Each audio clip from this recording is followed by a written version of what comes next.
This your boy Big Mike, man. Silver Specs Prepper, man, coming back at you again with another bigger Dundini. As you can see, I got my go bag. I got things that I need to be successful out here when prepping. I decided to jump in my truck today and head out to the mountains, man. I don't know if I could turn this around. I guess I can, but the way it's set up, you probably won't be able to see where I'm going. But man, if you can see, the view is beautiful. It's full of mountains. You can see in the background right there.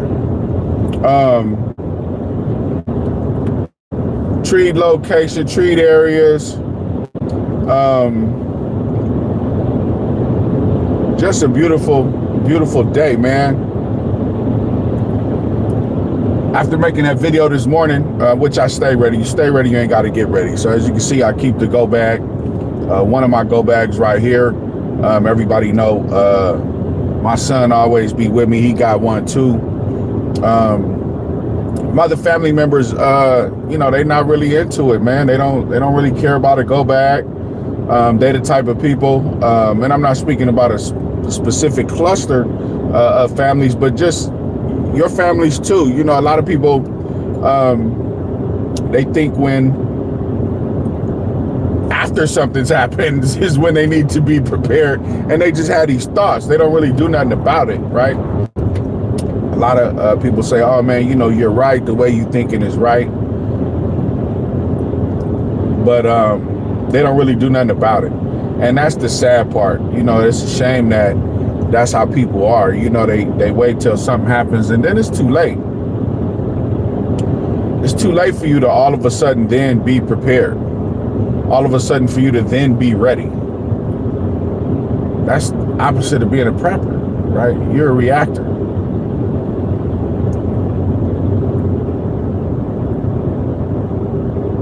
A lot of people have biological responses and automatic response mechanisms, which leave them unfortunately unprepared for some of the things that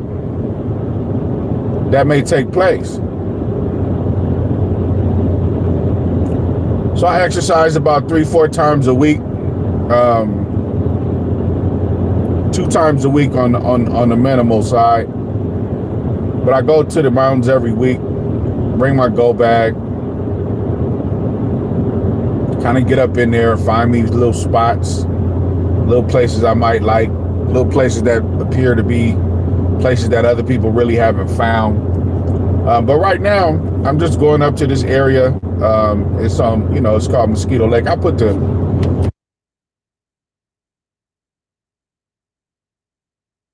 sorry about that. I put the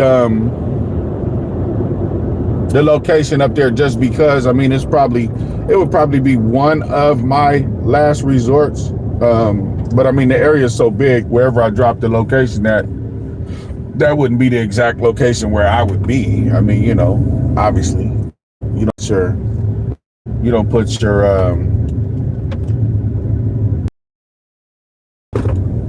location where you're at for nobody to find. You know what I mean? So it's definitely not that.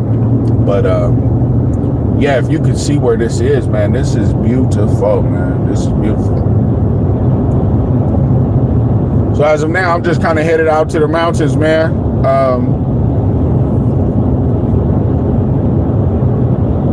Get myself familiar with the area. You know, if you live in the city and you always in the city and you never really get out and about, get to the mountains, man. Find somewhere to go. Find something to do.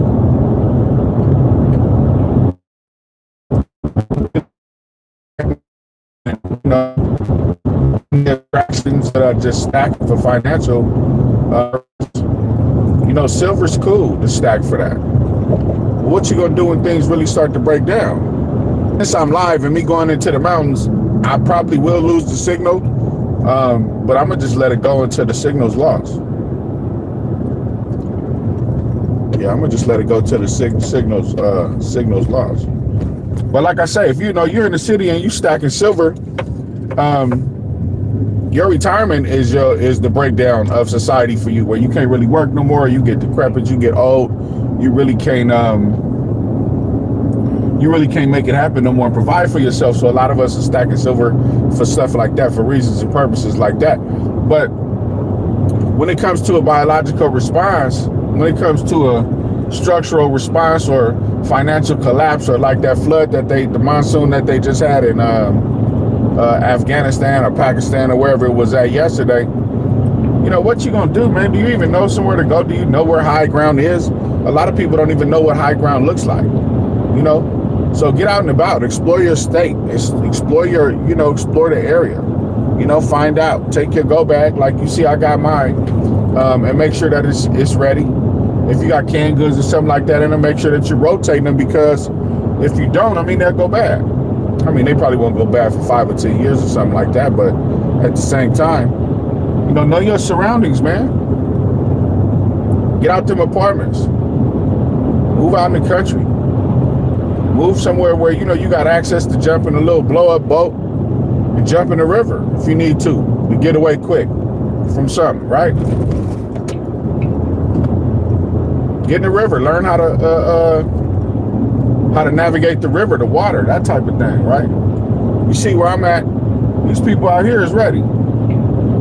Everywhere, every place I pass, out here is 1 to 5 acres or 1 to 3 acres, means one house every 3 or 5 acres once you get out in the county.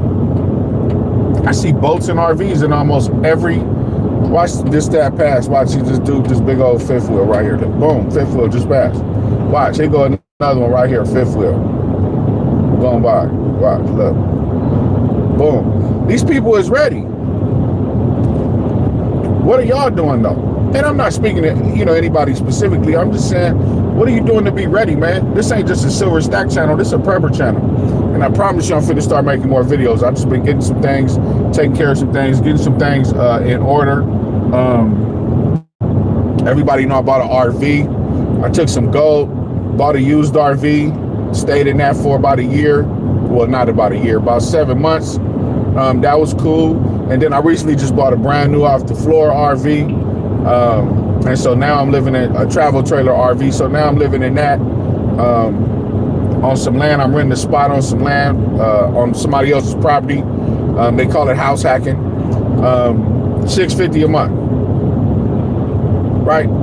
Plugged up, got electricity. I got solar, I got water, all that's for $650 a month. Electricity, water, internet. So you just got, hey, what's up, Silver Scorpion? How you doing? No, I get it, man, about the phone calls. I just had one at the beginning of the live here. But like I said, I was telling whoever was listening, if somebody's even been in here, it looked like 2 people in here. But yeah, y'all, man, make sure you hit them like buttons. Let's try to get me back in the algorithm of thing. I took a hiatus for a while. But yeah, I may lose signal as I get higher up into the mountains. That's right. Gotta have a plan, man. You gotta have a plan. If you fail to plan, you plan to fail, right? And I don't plan on failing. But as y'all seen, like every few cars, somebody had an RV connected to it, a fifth wheel or something like that, right? I mean, these people is ready. You see where I'm at? I'm passing out here. These people got travel trailers and RVs and big boats and blah, blah, blah, right? But everybody don't have the funds for that. So you got to figure out a way to hack the system. Like I did, you know what I mean? I got the RV and I put it on somebody else's land. I put out an ad on Craigslist, went checked them out. They was cool. Boom. She owned her property. I got a nice little spot, plugged into a 30 amp. I'm good. $650 a month. You got to do what you got to do now so you can do what you want to do later, right? If I want 20 acres and I want to be able to be off grid, I don't have the money for 20 acres. I don't have the money for no land. So what I had to do was move to somebody else's spot, rent a spot on their land, which they ain't tripping at all. They like, you can stay as long as you want. I'm private. I don't bother nobody.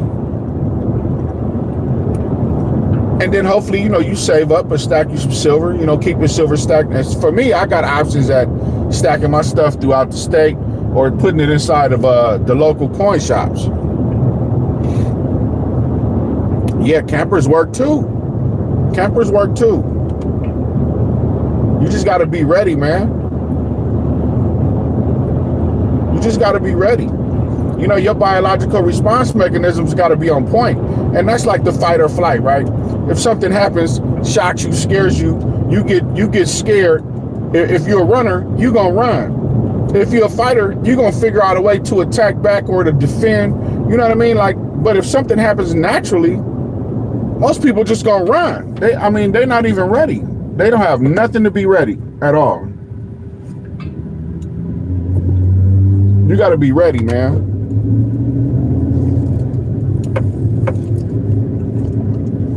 As you can see, it's wooded. I'm up here in the mountains, man. And it's beautiful. Let me turn this around so you can get a look at the back part of it, if you can even see that, if it'll adjust. Nah, it won't adjust. Yeah, you got to stay in the zone, man. I'm in the zone for sure. I'm in the zone for sure. It's important to be in the zone, right? The only thing I can say I'm really kind of not, I'm ready if we get an EMP, solar flare, whatever you want to call it. I'm ready for that kind of stuff. I got bags with foils or different cases with foils in it to protect my ham radio. All right, Scorpion, man, have a good one. I got bags to protect EMPs from some of my electronics, that type of thing. But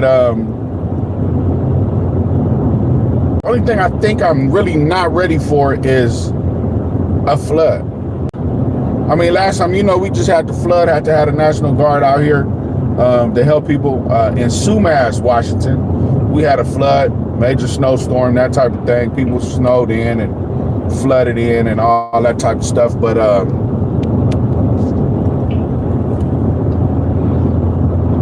yeah, the next thing is a boat. I guess I don't care if it's even inflatable, right? You got to get what you can get. Paddleboard, anything. I mean, if push come to shove, you just got to hold on to a surfboard and just hold it. You know what I'm saying? Or a life jacket. I mean, anything. You know, a lot of people just aren't ready, even for the small disasters or the small things that could take somebody out, right? We just want to be prepared for whatever we can be prepared for. I think I'm going to stop at this one spot first and kind of show you some fresh water. A nice little river spot where you can go to and catch fish. But it's out here, man. It's out here. I'm up in the elevator a bit. Yeah, that's what happens, I guess, when you're in the mountains, man. But I just wanted to tell everybody, man, go ride around, go find you somewhere to go where you can go bug out to, even if you by yourself. Just figure it out, man. Throw some gas in the tank, start cutting grass. If you got a truck, get you a blower, get you a chainsaw, get you a rake, get you some stuff so when autumn, the leaves fall, you'll have some stuff, you know, some side money you can go rake up the leaves. Matter of fact, take a lawnmower, rake all the leaves up and then just cut it. Put it on mulch, put your lawnmower on mulch and then just cut it. But stack up that money. Fall time is coming, man. Get you a chainsaw. People's trees is going to fall. Different things is going to happen. You got to be ready, man. Once again, if you stay ready, you ain't got to get ready. With that being said, the bug out bag is right here. Get you a bug out bag. They like $35, $45 on